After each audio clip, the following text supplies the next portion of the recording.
सर्वप्रथम करुणा के सागर भगवान बुद्ध के चरणों में नतमस्तक होते हुए मैं जयराम मौर्य, सहायक अध्यापक गणित विज्ञान, गांधी स्मारक इंटर का राय सुल्तानपुर अम्बेडकर नगर, यह कहना चाहता हूँ या यूँ कहिए अपना विचार देना चाहता हूँ कि जो वैश्विक समस्या कोरोना वायरस हो चुकी है, अपने पाँव को पसारता चला जा रहा है, तो सरकार ने यह सोचा या निर्णय लिया कि क्यों न हम लोग अपने समय के जो बर्बाद होते चला जा रहा, समय बहुत मूल्यवान है, कभी वापस नहीं आएगा, कुछ इस पर अध्ययन अध्यापन का कार्य करते रहें, जिससे छात्रों का ज्ञानवर्धन भी हो जाए और शिक्षक बंधु का भी अपना समय का सदुपयोग हो जाए, क्योंकि समय दोबारा लौट कर नहीं आएगा। पहले तो सोचा कुछ और गया था, परंतु यह क्रमशः आगे लॉकडाउन बढ़ता ये जा रहा, समस्या आगे क्या होगी कहा नहीं जा सकता है। तो अभी सरकार ने यह निर्णय ले लिया है कि सभी शिक्षक बंधु अपना कुछ न कुछ बैठे बैठे घर पर या यूँ कहिए लॉकडाउन में जहाँ भी पड़े हुए हैं, अपने ज्ञानवर्धन अपने जानकारी के अनुसार ज्ञानवर्धन के द्वारा छात्रों और छात्राओं को कुछ न कुछ बताते रहें, दिशा निर्देश करते रहें तो ज़्यादा अच्छा होगा। तो इसी के संदर्भ में मेरा प्रयास ये है कि मैं भी कक्षा 10 के लिए जो NCERT के द्वारा निर्धारित पाठ्यक्रम है, इस पर कुछ आगे कदम बढ़ाऊं। प्यारे बच्चों, आप लोग बैठे बैठे ये न सोचिए कि गुरुजी ने सब कुछ बता दिया, सब कुछ आ गया, ऐसा कुछ नहीं होगा। आपको बिल्कुल उसी तरह से प्रयास करना होगा जैसे कि आपको भूख लगी है तो बगैर भोजन किए, ऐसा कुछ नहीं कि गुरुजी ने कह दिया कि भोजन तो पेट भर गया, मैं कितना ही कहता रहूँगा, बताता रहूँगा, पुस्तक देखता रहूँगा, दिखाता रहूँगा, आपको तब तक कुछ नहीं ज्ञान अर्जित हो पाएगा या बोध हो पाएगा जब तक कि स्वयं न लिखें पढ़ें। बस इस तरह से प्रयास करिए। थोड़ा उदाहरण तो बिल्कुल ज्वलंत है कि जैसे आजकल जहाँ जिधर जो कदम आप बढ़ाइए, जहाँ पर टीवी अखबार रेडियो खोलिए, देखिए कोरोना वायरस एकदम हल्ला मचा है। तो आप अपने को इस तरह से ढालिए कि विद्यार्थी जीवन है, आपको ज्ञानार्जन करना है, साथ साथ समाज में रहते हुए सामाजिक कार्य और अन्य कार्यों में भाई बंधु माता पिता का भी थोड़ा हाथ बटाना होता है उनके कार्यों में। इसलिए समय निकाल करके आप खूब ध्यान लगा करके उसको, जैसे हमेशा सबका ध्यान लगा हुआ कोरोना वायरस पर क्या करने जा रहा, तो आप एक बहुत बढ़िया उदाहरण मिल गया है। इसी तरह से हमेशा ध्यान लगाइए पढ़ने पर।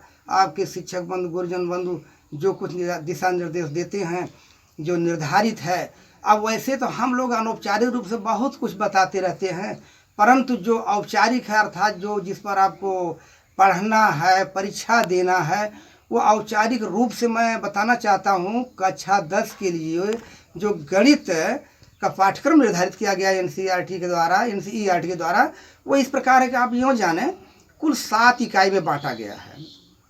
फिर 7 इकाई पर क्रमशः है कुल मिला के 15 अध्याय बनाए गए हैं। फिर आगे चल करके एक एक अध्याय पर कुछ प्रश्नावलियाँ बनाई गई हैं, 2, 4, 5, 6 इस तरह से। तो वो तो आगे क्रम से चलेगा, वैसे हम बताते रहेंगे। तो आप यूँ जानिए कि 100 नंबर के पूर्णांक में 70 नंबर आपको लिखित होता है। तो 70 नंबर को कैसे बंटवारा किया गया, अभी हम आपको ये दिखा रहे हैं। इसका चित्र आप हमारे सामने पुस्तक है, इसको आप लोग देख लीजिए और आवाज़ भी जा रही है। साथ साथ इसको आप केवल मोबाइल के भरोसे मत रहिएगा, इसको नोट भी करते रहिए और देख लीजिए कि आपका कैसे कैसे 70 अंक बटा हुआ है। इसके बाद बढ़ रहे हैं, ये हो गया। तो बढ़ना ये है कि अब इन 7 इकाइयों को 15 अध्यायों में कैसे बांटा गया है, इसको भी आप देख लीजिए। फिर आगे बढ़ रहे हैं, उसी तरह हम बताते रहेंगे। हाँ देखिए, ये विषय सूची मेरे सामने है।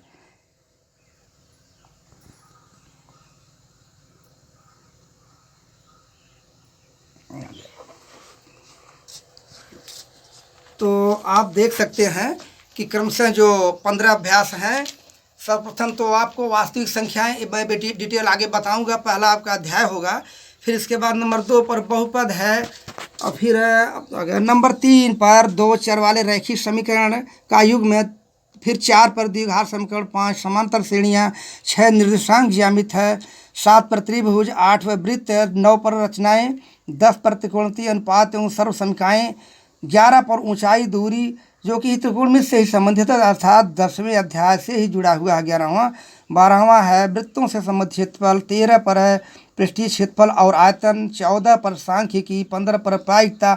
और आगे चल के जो प्रोजेक्ट कार्य ये लिखा है नीचे, आप यूँ जानिए कि ये 15 जो अध्याय हुए इसी में 70 नंबर जो कि पीछे भी बता चुका हूँ है।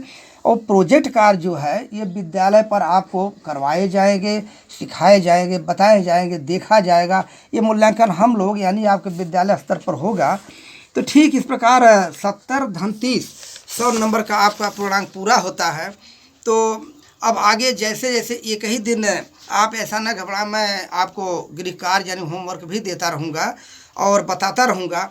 तो सर्वप्रथम जो पहला अध्याय आप देखेंगे वास्तविक संख्याएं, कहने के लिए तो उसका शीर्षक वास्तविक संख्याएं दिया गया है। आप इसी के साथ साथ अभी मौखिक ही मैं बता रहा हूँ, लिख नहीं रहा हूँ कुछ। वास्तविक संख्याओं वाला जो चैप्टर आप उठाएंगे, हालांकि अभी आपके पास पुस्तक नहीं होगी, हो सकता है कुछ बच्चों के पास पुस्तक हो, तो आप देखेंगे कि पहला ही अध्याय वास्तविक संख्याओं वाला है। उसमें दिया है, मैं ये नहीं कह रहा हूँ कि आप कौन पुस्तक पढ़िए, मैं ये कह रहा हूँ एनसीईआरटी पर आधारित जो भी पुस्तक उपलब्ध है आप सब में पाठ्यक्रम पा जाएंगे और सब से आप पढ़ सकते हैं। सब में आपका पूरा पाठ्यक्रम मिलेगा, बशर्ते एनसीईआरटी पर आधारित हो। तो जैसे मान लीजिए आपको वही मैं कहा ना कि मौखिक बता रहा हूँ, वास्तविक संख्याएं सभी संख्याओं का एक ऐसा समुच्चय या सेट होगा जो क्रमशः बताया जाएगा। तो सबसे पहले मौखिक में जानिए प्राकृतिक या प्राकृत या गणनावाची या नेचुरल नंबर, ये संख्याएं आती हैं। तो इसमें क्या है, सब लोग नेचुरल नंबर स्वभावतः जानते हैं। बच्चा पैदा होता तभी से 1 2 3 गिनने लगता है, गिनती गिनता है, यही प्राकृतिक या नेचुरल या स्वाभाविक संख्या है। तो ठीक है, आप मौखिक समझ चुके होंगे, मैं लिखित भी दिखाऊंगा आगे। तो प्राकृतिक संख्या आपको क्लियर हो गई कि कोई भी वस्तु आप गिनना शुरू करते हैं तो 1 कहते हैं, 2 कहते हैं, यानी सबसे छोटी प्राकृतिक संख्या 1। चलिए 1 2 3 4 करते चले जा रहे हैं, कहाँ तक जाएंगे इसका अंत नहीं, जिसको गणित में अनंत या इन्फिनिटी भी कहते हैं। तो पहली प्राकृतिक संख्या 1, सबसे बड़ी प्राकृतिक संख्या अनंत।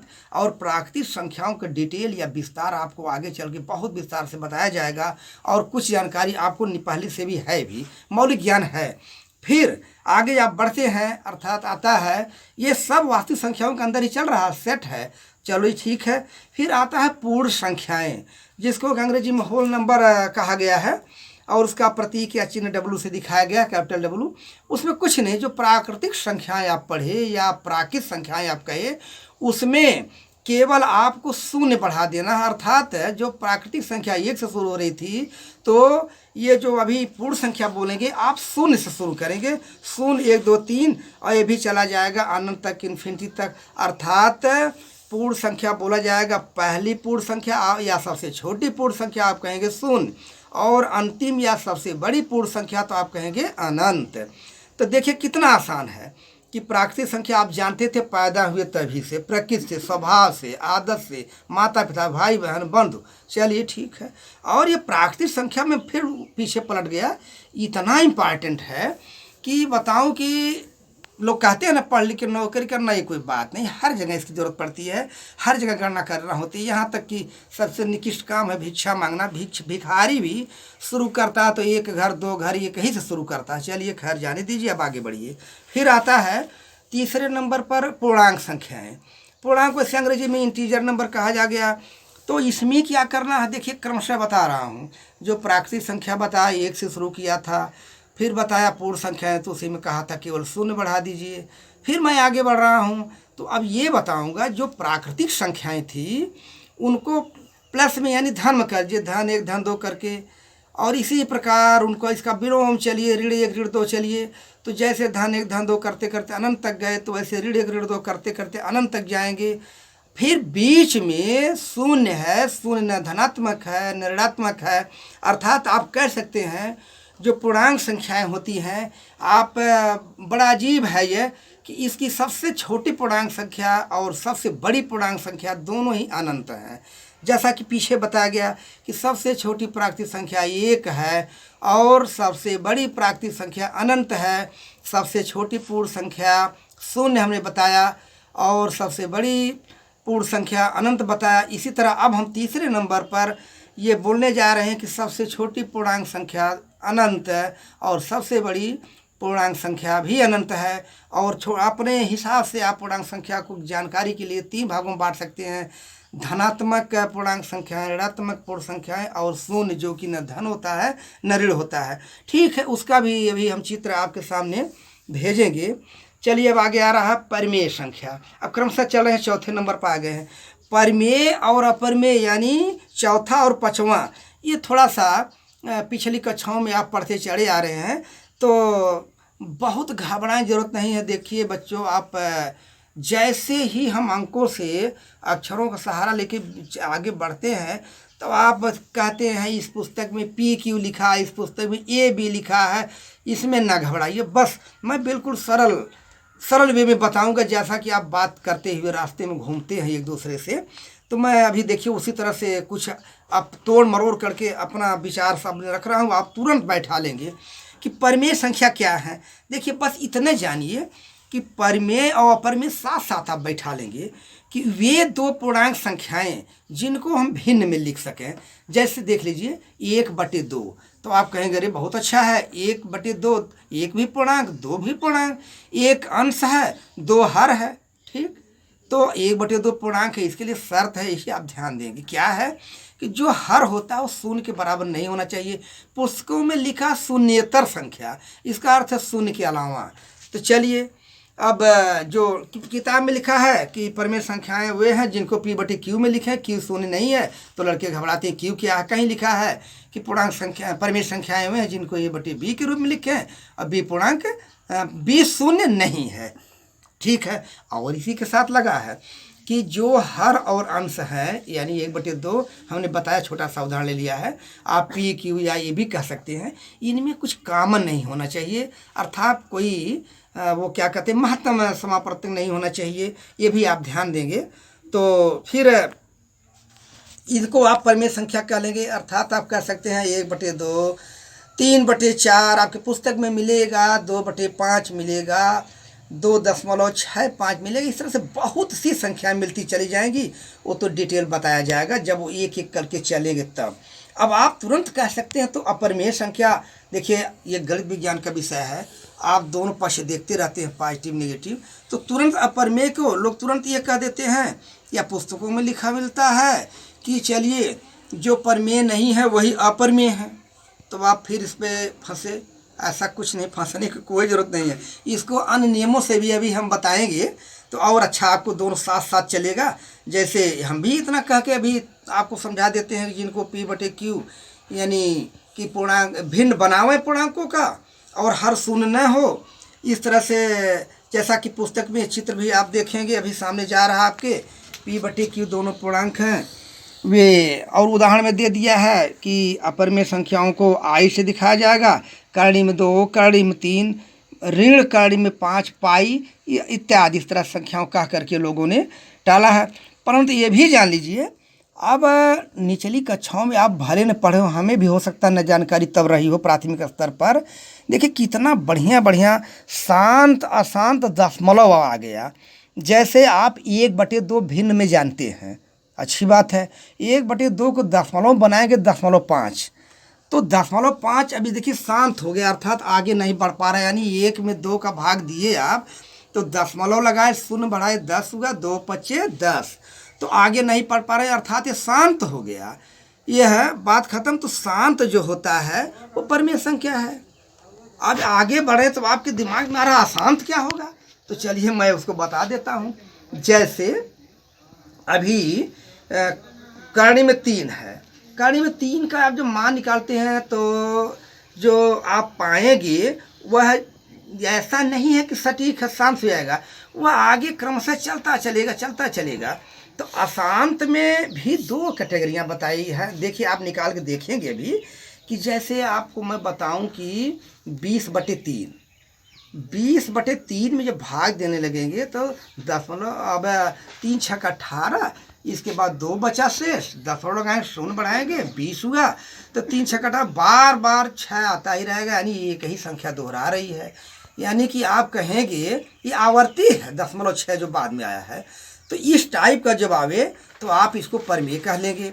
परंतु अब साथ साथ ये भी जानिए अपरमेय के बारे में, जैसे 22/7 है जो पाई का मान होता है, यह सटीक नहीं होता है। इसका जब दशमलव में बदलने लगेंगे तो देखेंगे आप दशमलव बाद जो अंक आते रहेंगे वह उस तरह से नहीं आएंगे जैसा कि आपने अभी भी देखा 20/3 का कि 3 6 18 बार बार आ रहा है।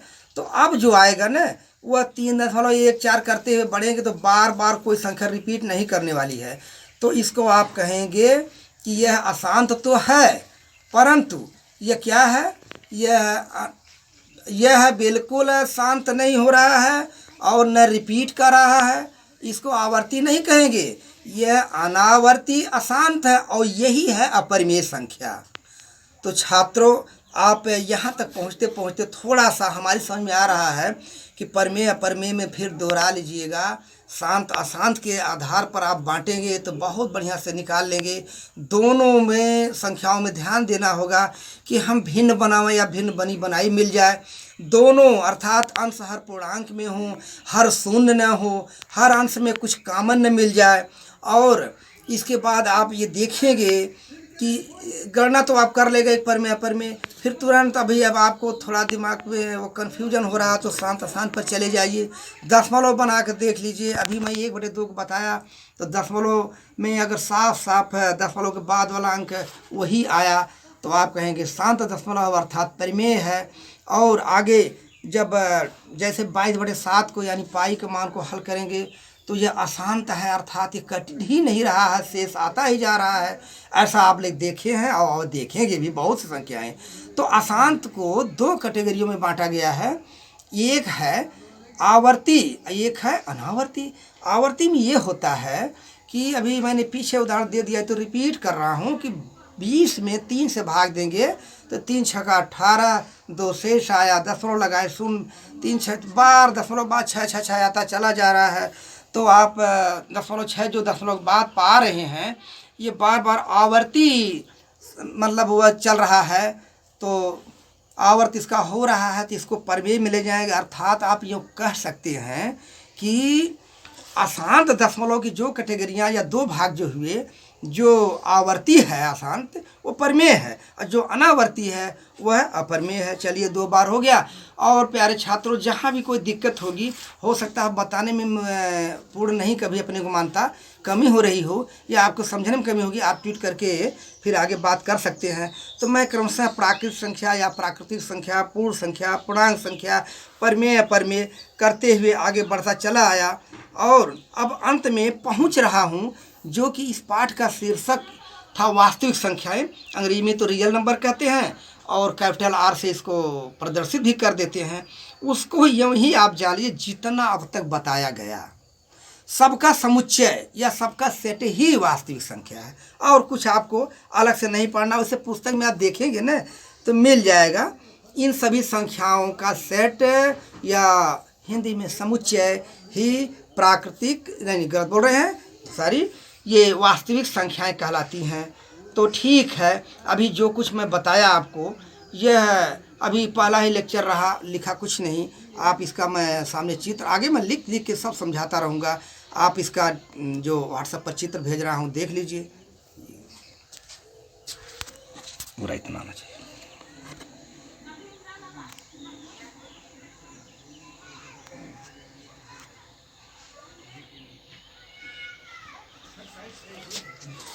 समझा?